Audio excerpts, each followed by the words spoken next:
Hello friends, welcome back to my channel Sunny Gardening. Friends, आज हम बात करने वाले हैं गुलाब के ऊपर। तो आज का हमारा जो पौधा है वो आपके सामने रखा हुआ है और आप देख सकते हैं कि इसकी सारी ब्रांचों पे कितनी सारी कलियां आई हुई हैं। ये एक बेसिल सूट्स है फ्रेंड्स, और यहाँ पर आपको ये सारी एरियल सूट्स दिख रही हैं जिनके ऊपर आप इतनी सारी कलियां देख रहे हैं। तो जिन फ्रेंड्स लोगों को पता नहीं है कि बेसिल सूट क्या होती है और एरियल सूट क्या होती है, तो मैं आज आपको वो भी बताने वाली हूँ। ये बेसिल सूट्स है फ्रेंड्स, क्योंकि ये जो नीचे से निकल कर आ रही है, आपने देखा कि यहाँ पर एक तना है और उसके पास से ये जो ब्रांच है ये निकल कर इस तरीके से यहाँ पर आई है और इसके बाद में इसके ऊपर कितनी सारी क्वांटिटी में कलियां आपको दिख रही हैं। तो बेसिल सूट जो होती है वो नीचे से अपना खाना पीना भोजन लेकर ऊपर की तरफ बढ़ती हुई आती है और फिर इतनी ही क्वांटिटी में आपको फ्लावरिंग और कलियां देती है। तो आपके अगर गार्डन में गुलाब के ऊपर कलियां नहीं आ रही है या फिर ये एरियल लीव नहीं आ रही है, एरियल लीव जो होती है फ्रेंड्स वो पुरानी जो ब्रांचेस होती हैं उन्हीं के ऊपर की तरफ से निकल कर आती है। जैसे कि ये ब्रांच है, ये बहुत पुरानी है और इसके ऊपर से अभी ये एरियल लीव निकल कर आई है और इसके ऊपर कली आई है।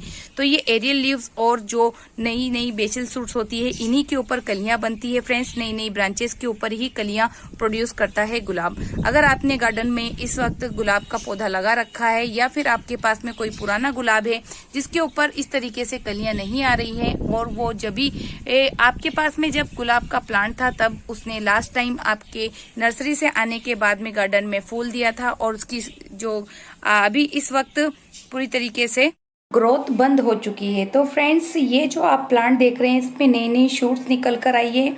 और गुलाब में मैं आज आपको 4 टिप्स बता रही हूँ फ्रेंड्स, जो आप अपने गुलाब के ऊपर करेंगे तो उससे क्या होगा फ्रेंड्स कि आपकी जो गुलाब है उस पर इतनी क्वांटिटी में बेसिल सूट्स और जो एरियल सूट्स है और जो कलियां हैं फ्लावर हैं उनका साइज बड़ा होकर निकलेगा।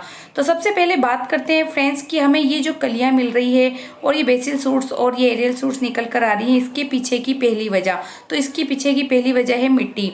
मिट्टी कैसी तैयार करें गुलाब की कि आपकी जो गुलाब है उसके ऊपर ज्यादा से ज्यादा फ्लावर आए। तो गुलाब को एसिडिक मिट्टी बहुत पसंद होती है, इसकी जो रिक्वायरमेंट रहती है वो एसिडिक मिट्टी की है। अगर आप अपने गार्डन में गुलाब का पौधा लगाना चाहते हैं तो मिट्टी या सॉइल मिक्स की सही और संपूर्ण जानकारी आपको होना जरूरी है। ऐसी सॉइल मिक्स जिसमें आप गुलाब का पौधा लगाएं तो ढेरों कलियां और ज्यादा से ज्यादा बेसिल सूट के साथ ग्रोथ भी तेजी से करने लगे। अगर आप बेस्ड और एसिडिक सॉइल मिक्स गुलाब को ग्रो करने तो पौधा हेल्दी बना रहेगा। हेल्दी प्लांट पर बीमारियां और इंसेक्ट का अटैक भी कम होता है। तो आपके गुलाब की मिट्टी इस तरह से तैयार करना चाहिए। सबसे पहले हम जो खाद गुलाब की मिट्टी में मिक्स करेंगे उसे किस तरीके से आपको बनाना चाहिए। तो उसमें फ्रेंड्स सरसों की खली, नीम खली, बोन मील, चाय पत्ती, डीएपी, हॉर्न मील, सिंगल सुपर फास्फेट और एनपीके की बराबर मात्रा लेकर आप उसको डाल के इसकी मिट्टी को तैयार कर सकते हैं। सॉइल मिक्स आपको इस तरीके से तैयार करना है कि अभी जो मैंने बताया आपको सारे मिक्सचर को तैयार कर लेना है। उसके बाद में मिट्टी जो है 30%, गोबर की खाद 40% और रिवर सेंड 20% और जो मिक्सचर है खाद का उसको आप 10% मिलाकर इसकी सॉइल मिक्स को तैयार कीजिए। बिल्कुल भुरभुरी सी मिट्टी बनकर तैयार होगी। इससे आपका जो प्लांट है वो तेज ग्रोथ करेगा और क्वांटिटी। अब बात करते हैं फ्रेंड्स इसके पॉट की। तो पॉट अगर आप इसको मिट्टी का देंगे तो काफी अच्छा रहेगा, क्योंकि मिट्टी के पॉट में गुलाब का जो प्लांट होता है वो काफी अच्छे से सरवाइव करता है। इसके पीछे 2 वजह होती है फ्रेंड्स, क्योंकि गुलाब को बहुत ज्यादा धूप की रिक्वायरमेंट रहती है और हमें इसे धूप में ही रखना पड़ता है। तो अगर आप धूप में प्लांट को रखते हो और इस तरीके के प्लास्टिक के पॉट में लगाते हो तो मिट्टी काफी ज्यादा इसकी गर्म हो जाएगी और गर्म मिट्टी से इसकी जो रूट्स है वो डैमेज हो जाएगी, पौधा सर्वाइव नहीं कर पाएगा। मिट्टी का जो प्लांट होता है मिट्टी का जो पॉट होता है फ्रेंड्स, वो मिट्टी के पॉट में जो एयर सर्कुलेशन है वो काफी ज्यादा अच्छी तरीके से चलता रहता है। आप अगर एक्स्ट्रा पानी भी इसमें डाल दोगे तो ये बहुत अच्छे से इसमें बारीक बारीक से छेद रहते हैं जिससे कि ये बाहर ड्रेन आउट कर देगा, लेकिन प्लास्टिक के पॉट में ऐसा नहीं होता है। तो फ्रेंड्स, मिट्टी का जो पॉट होता है वो गुलाब के लिए बहुत ही ज्यादा अच्छा होता है। अगर आप अपने गार्डन में गुलाब को लाकर लगाने का सोच रहे हैं तो सबसे ज्यादा जरूरी है कि आप उसके लिए मिट्टी का पॉट ही खरीदें और उसके अंदर उसको लगाएं, क्योंकि मैंने अपने जो प्लांट है उसको मिट्टी के पॉट में ही लगाया है। और ज्यादा से ज्यादा आप 10 इंच का पॉट लीजिए फ्रेंड्स, क्योंकि गुलाब की जो प्रूनिंग होती है वो हमें टाइम टू टाइम करनी पड़ती है और प्रूनिंग के बाद में फ्रेंड्स इसमें नई नई सी एरियल शूट या फिर बेसिल शूट्स निकलती है और उसके बाद में ये 1 साल में ही काफी घना हो जाता है। तो ये जो आप प्लांट देख रहे हैं फ्रेंड्स मेरे पास में, ये 1 साल पुराना है और देख सकते हैं आप कि इसकी नई नई शूट जो अभी 15 दिन पहले ही निकल कर आई हैं, तो उसके ऊपर आप कलियां भी देख सकते हैं। तो इसको अगर आप छोटे से पॉट में लगाएंगे तो बार बार इसकी रिपोर्टिंग करनी पड़ेगी और रिपोर्टिंग के शौक से गुलाब मर भी जाता है। तो इसलिए आप फ्रेंड्स एक ही बार में इसको इतना बड़ा पॉट दीजिए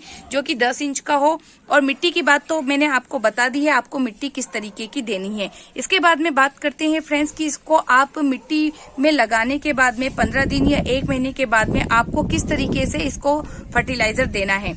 तो सबसे पहले फ्रेंड्स मैं आपको बताऊंगी कि आपको किस तरीके का सॉलिड फर्टिलाइजर देना है, और उसके बाद में फिर बताऊंगी कि आपको 15 दिन के बाद में आपको लिक्विड फर्टिलाइजर में कौन कौन से फर्टिलाइजर देना है। क्योंकि फ्रेंड्स मैं इसके ऊपर time to time fertiliser use करती रहती हूँ। ऑर्गेनिक बहुत ज्यादा यूज करती हूँ, केमिकल का बहुत कम यूज करती हूँ। तो मेरे पास में ऐसे 3 फर्टिलाइजर हैं जो टाइम टू टाइम मैं अपने गुलाब के ऊपर देती रहती हूँ। तो फर्स्ट फर्टिलाइजर के बारे में बात करूँ फ्रेंड्स, तो सॉलिड फर्टिलाइजर के रूप में मैं इसे डीएपी के कुछ दाने हर 15 दिन में एक बार या फिर महीने में एक बार देती हूँ। अगर आप कोई दूसरा फर्टिलाइजर यूज नहीं कर रहे हैं फ्रेंड्स, जैसे कि मैं जो लिक्विड फर्टिलाइजर आगे वीडियो में आपको बताने वाली हूँ, अगर आप वो वाला फर्टिलाइजर यूज नहीं कर रहे हैं तो फिर आप इसको महीने में एक बार आराम से यूज कर सकते हैं। इसके कुछ दाने लीजिए पॉट के अकॉर्डिंग, ये आपको दिख रहे होंगे कि आधा चम्मच के करीब है, और इसको आप इस तरीके से चारों तरफ डाल दीजिए। डीएपी जो होता है फ्रेंड्स, डीएपी डाई अमोनिया फास्फोट होता है फ्रेंड्स, और ये 18% नाइट्रोजन और जो 46% के करीब फास्फोरस होता है। तो पौधे को अपनी रूट को और नई नई ब्रांचेस निकालने के लिए फास्फोरस की बहुत ज्यादा जरूरत होती है। तो अगर आपका प्लांट ग्रोथ नहीं कर रहा है, कलियां नहीं दे रहा है या फ्लावर नहीं दे रहा है, या फिर उसके ऊपर फूल फल नहीं लग रहे हैं, सब्जियों के जो प्लांट होते हैं उनके ऊपर अगर सब्जियां या फिर फल नहीं लग रहे हैं प्लांट पे, तो आप इसका यूज कर सकते हैं। तो फ्रेंड्स ये जो डाई अमोनिया फास्फेट डीएपी है, इसका बहुत ज्यादा नर्सरी वाले यूज कर सकते हैं। तो नर्सरी में अगर इसको डाल दिया जाता है एक बार पानी में भी, आप इसको डिजोल्व करके डाल सकते हैं। तो अगर एक बार आप इसको यूज करते हैं फ्रेंड्स, तो महीने में आप इसको एक ही बार यूज कीजिए। मैं महीने में सिर्फ एक बार इसको यूज करती हूँ, और बाकी टाइम फ्रेंड्स मैं अपनी जो दूसरी लिक्विड फर्टिलाइजर है उनको यूज करती हूँ। तो इसको आप डाल दीजिए फ्रेंड्स। इसके बाद में डालने के बाद में आप तुरंत पानी डाल दीजिए। पानी डालने के बाद में फ्रेंड्स आपका जो प्लांट है वो नई नई से इस तरीके से बेसल सूट्स और जो एरियल सूट्स है वो निकालेगा, और बहुत ज्यादा घना और बुशी हो जाएगा, और उसके ऊपर इस तरीके की कलियां आने लग जाएगी। ये 1 महीने की है फ्रेंड्स। इसके बाद में प्लांट को जो सबसे ज्यादा जरूरत पड़ती है फ्रेंड्स नाइट्रोजन की। नाइट्रोजन में फ्रेंड्स, तो इसके लिए फ्रेंड्स आप एनपीके का यूज कर सकते हैं। एनपीके का मतलब होता है फ्रेंड्स की नाइट्रोजन, फास्फोरस, पोटेशियम, यानी कि नाइट्रोजन पौधे के पौधे जो कि हरे हिस्सा है उसको बढ़ाने में काम में आता है। नाइट्रोजन का पूरा नाम नाइट्रोजन, फास्फोरस, पोटेशियम है, यानी कि नाइट्रोजन पौधे के हरे हिस्से यानी कि जो पत्तियां होती है उसको ग्रीन करने में मदद करता है, उसके पत्तियों को बड़ा करने में मदद करता है। फास्फोरस पौधे में फूल और फल बनाने में सहयोग करता है, के मतलब पोटेशियम में जड़ और तना बनाने में सहयोग करते हैं। इसलिए पौधे की ग्रोथ के लिए एनपीके बहुत ज्यादा जरूरी होता है फ्रेंड्स, और महत्वपूर्ण खाद भी है जो पौधे को चाहिए होती है अपनी ग्रोथ को स्टार्ट करने के लिए, अपने जो ब्रांचेस है उसको निकालने के लिए। नाइट्रोजन की कमी से पौधे में ग्रोथ रुक जाती है, पत्तियां पीली पड़ने लगती है और ब्रांचेस सूखने लग जाती है। तो पत्तियों में क्लोरोफिल बनाने की जो शक्ति होती है वो खत्म हो जाती है। इस वजह से फ्रेंड्स पौधे की जो पत्तियां हैं वो पीली पड़ने लगती है। तो इसके लिए फ्रेंड्स आपको नाइट्रोजन की कमी अपने पौधे में दूर करने के लिए इसमें एनपीके का इस्तेमाल जरूर करना चाहिए। हमने डीएपी के कुछ दाने इसके अंदर डाल दिए हैं फ्रेंड्स, और इसके साथ साथ अब हम एनपीके के भी डालेंगे। ये दिखने में बिल्कुल डीएपी की तरह होता है, लेकिन ये होता है नाइट्रोजन। इसको नाइट्रोजन और डीएपी को नर्सरी में बहुत ज्यादा यूज किया जाता है। तो जितना आपने डीएपी लिया है उससे कम मात्रा में आप ये ले सकते हैं और अपने जो प्लांट है उसमें डाल सकते हैं। इसके साथ साथ फ्रेंड्स आपको ये 1 महीने की जो खाद है वो मैंने डाल दी है। अब इसके साथ में आपको 2 फर्टिलाइजर और बता रही हूँ फ्रेंड्स, जो हर 15 दिन में लिक्विड फॉर्म में आपको अपने प्लांट को देना है। तो फ्रेंड्स इसको केले के फर्टिलाइजर आप हर 15 दिन में दीजिए। देखिए फ्रेंड्स, आप 3 से 4 केले के छिलके लेकर इस तरीके से डिब्बे में डाल के रख लीजिए और ये 4 केले के छिलकों को आपको इस तरीके से बिल्कुल पूरी तरीके से इसके पानी में गल जाए तब तक आपको इसको 8 दिन के लिए छोड़ के रखना है। फिर इसको डिसॉल्व करना है। तो डिसॉल्व करने के लिए फ्रेंड्स देखिए, मैंने 1 डिब्बा पानी लिया है और इसमें मैं कितनी क्वांटिटी मिला रही हूँ। इसको बहुत कम क्वांटिटी में आपको इस तरीके से मिलाना है और मिलाने के बाद में हर 15 दिन में आपको इस तरीके से प्लांट को, जब इसकी मिट्टी पूरी तरीके से सूखी हो फ्रेंड्स, तब आपको इसको देना है। तो इस तरीके से आप इसको दे दीजिए। इसके बाद में फ्रेंड्स मेरे जो दूसरा फर्टिलाइजर आपको लिक्विड बता रही हूँ, जो आपको केले के छिलके की फर्टिलाइजर देने के 15 दिन के बाद में फिर आपको कंटिन्यू उसको देना है। और वो फर्टिलाइजर है फ्रेंड्स टी कंपोस्ट, जो कि हम बनाते रहते हैं। ये काउडंग कंपोस्ट की मैंने टी बनाई है। इसमें फ्रेंड्स मैं जो डिस्क्रिप्शन है उसमें लिख दूंगी या फिर स्क्रीन के साइड में भी लगा दूंगी कि मैं इसमें क्या क्या डालती हूँ। वैसे तो मैं आपको बता दे रही हूँ कि इसके अंदर मैंने क्या क्या मिलाया है। तो मैंने इसके अंदर 100 ग्राम के करीब काउडंग कंपोस्ट मिलाया है और उसमें सरसों की खली है, नीम की खली है और साथ साथ ही कुछ फ्रेंड्स एप्सम सॉल्ट के 1 या 2 चुटकी मैंने मिलाई है। तो इसको हम इस तरीके से डिसॉल्व कर लेंगे और ये पतला सा पानी तैयार हो गया है। इसको आपको केले के छिलके की खाद जब आप इसमें देंगे लिक्विड फर्टिलाइजर, तो उसके 15 दिन के बाद में, जब 15 दिन कंप्लीट हो जाएंगे, तब आपको इसको डालना है। तो आपको साथ में नहीं डालना है फ्रेंड्स। डीएपी एनपीके डालने के 15 दिन के बाद में आप डालेंगे इसमें केले के छिलके की खाद और उसके बाद में फिर 15 दिन बाद आप फिर इसको डालेंगे।